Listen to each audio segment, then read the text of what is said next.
On your online store, if you scroll down towards the footer, you may have noticed that there is a description or few lines of description that appears below the store title.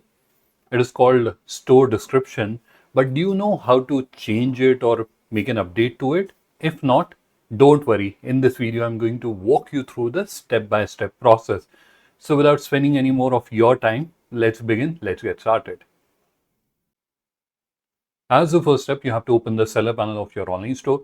Once you have opened the seller panel, then in the left navigation, you will see store settings. You have to click on that, which will expand and reveal the other options. And then you have to click on store details, which will open the store details interface.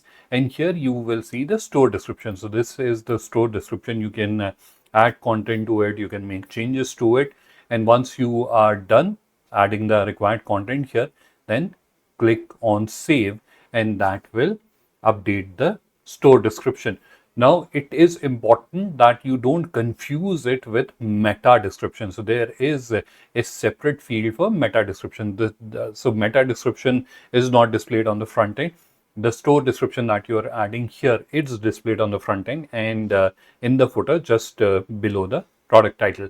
So this is how you are going to add and update the store description on your online store. I hope you found the tutorial video informative. If you still have any confusion or if you need any assistance, please do feel free to reach out to our help desk. The contact details are listed in the description of this video for your reference. Thank you. Thanks for watching.